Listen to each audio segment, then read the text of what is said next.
Hello everyone, welcome to our channel. Huge consolidation हमें markets में दिख रहा है। जैसे कि हमने पिछले वीडियो में डिस्कस किया था कि ये जो वीक रहेगा इलेक्शन के पहले, तो उसमें शायद कंसोलिडेशन रह सकता है और उसी के साथ में वोलेटिलिटी भी रह सकती है मार्केट में।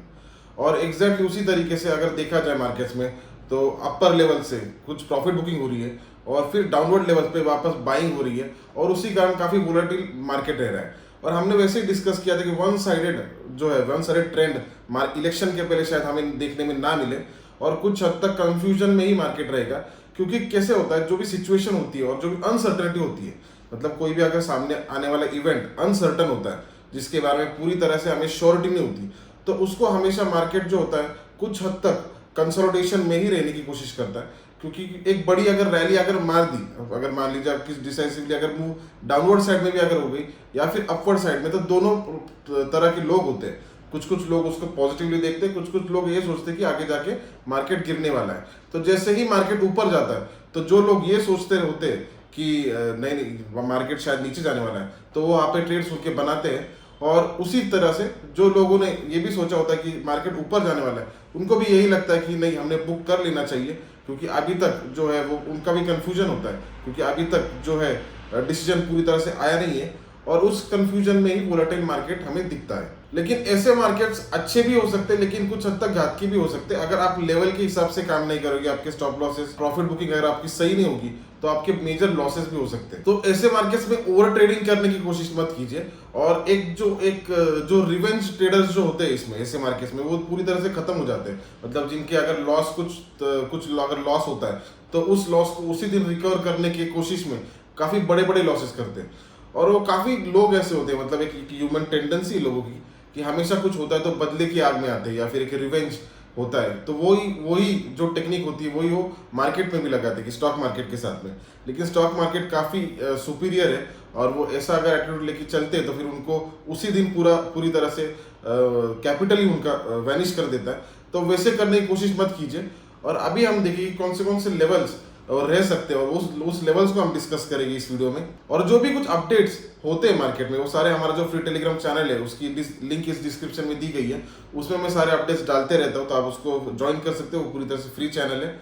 और इसी तरीके से अभी हम ये डिस्कस करेंगे कौन से मूव्स मार्केट में पॉसिबल है और कौन से लेवल्स हमारे सामने हमें इस वीक में दिखाई दे रहे हैं, जहाँ से शायद प्रॉफिट बुकिंग या फिर कुछ हद तक पोजिशन वहाँ पे बन सकते हैं।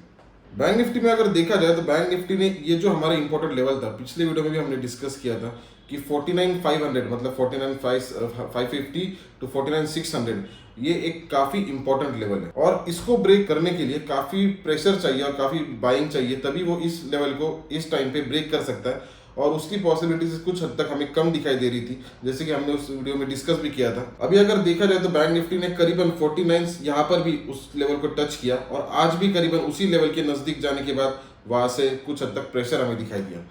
अभी मुझे, जैसे हमने डिस्कस किया था कि 49,600 ये अपर लेवल और डाउनवर्ड लेवल ये जो है 49,050, तो ये एक काफ़ी इंपॉर्टेंट लेवल रहेगी। और इमीडिएटली और उसी तरीके से पिछले वीडियो जैसे हमने डिस्कस किए थे ये दोनों लेवल्स, उसी तरीके से हमने ये भी कहा था कि शायद ये जो प्राइस रेंज है इसमें मार्केट रह सकता है। और आज भी उसने वैसा ही किया और कल भी उसने वैसा ही किया। अपर लेवल से वापस उसमें काफ़ी प्रॉफिट बुकिंग दिखाई दी और अपर लेवल से उसमें फॉल हमें मार्केट्स में दिखाई दिया। अभी मेरी जो टेक्निक रहेगी, मेरी यही रहेगी कि 49,000 ये जो लेवल है, यहाँ पर मैं इसमें बाय ट्रेड लूंगा और इस लेवल पर मेरा शॉर्ट ट्रेड बनेगा। वन साइड मूव मुझे तभी लगेगा कि वन साइड मूव मार्केट में पॉसिबल है जब इस लेवल के ऊपर 49,600 के ऊपर अगर मार्केट टिकता है, मतलब अगर सस्टेन करता है, एटलीस्ट 2 आवर्स अगर सस्टेन करता है, तो फिर मैं सोचूंगा कि शायद अपर लेवल पर मार्केट और निकल सकता है। यदि और एक जो लेवल है वो ये है कि अगर 49,000 ये जो 49,020 है या फिर 49,000 के नीचे अगर बैंक निफ्टी निकलती है और अगर सस्टेन करती, तो फिर मुझे ऐसे लगेगा कि 48,250 यहाँ तक जा सकती है।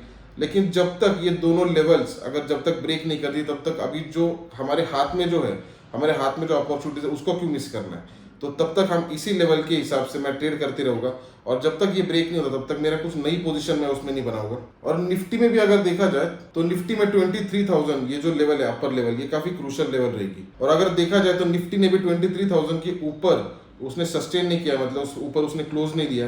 तो मेरे लिए जो क्रूशियल लेवल निफ्टी में रहेगी 23,000 ये रहेगी और जो डाउनवर्ड जो लेवल रहेगी वो 22,800 या फिर 880 ये लेवल मेरी रहेगी।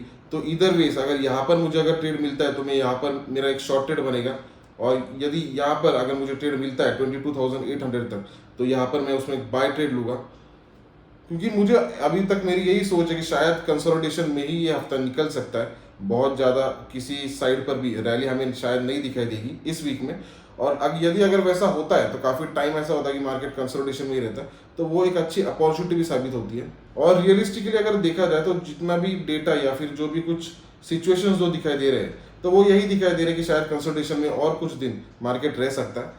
तो मेरे लिए निफ्टी में जो क्रूशल रहेगी वो 22,800 और ऊपर की लेवल जो है 23,000 ये रहेगी।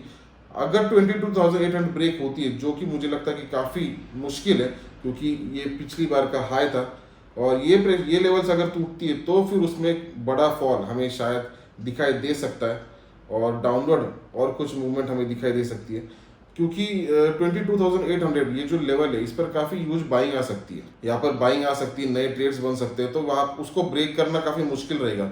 और इतना सब होने के बावजूद भी अगर डाउनवर्ड साइड में ब्रेक होती है तो फिर कुछ पैरामीटर्स जो है वो मार्केट के खिलाफ हो गए, मुझे ऐसे लगेगा, और उसके हिसाब से फिर मैं डाउनवर्ड लेवल जो है वो ओपन हो सकते हैं, जो कि 22,500 है और 22,400। यहाँ तक मुझे ऐसे लगता है कि 300 पॉइंट्स की रैली वापस आ सकती है, और अगर 22,800 अगर ब्रेक होता है तो फिर 22,500 भी ब्रेक हो सकता है, और नए जो डाउनवर्ड लेवल्स है वो हमें शायद दिखाई दे सकते हैं।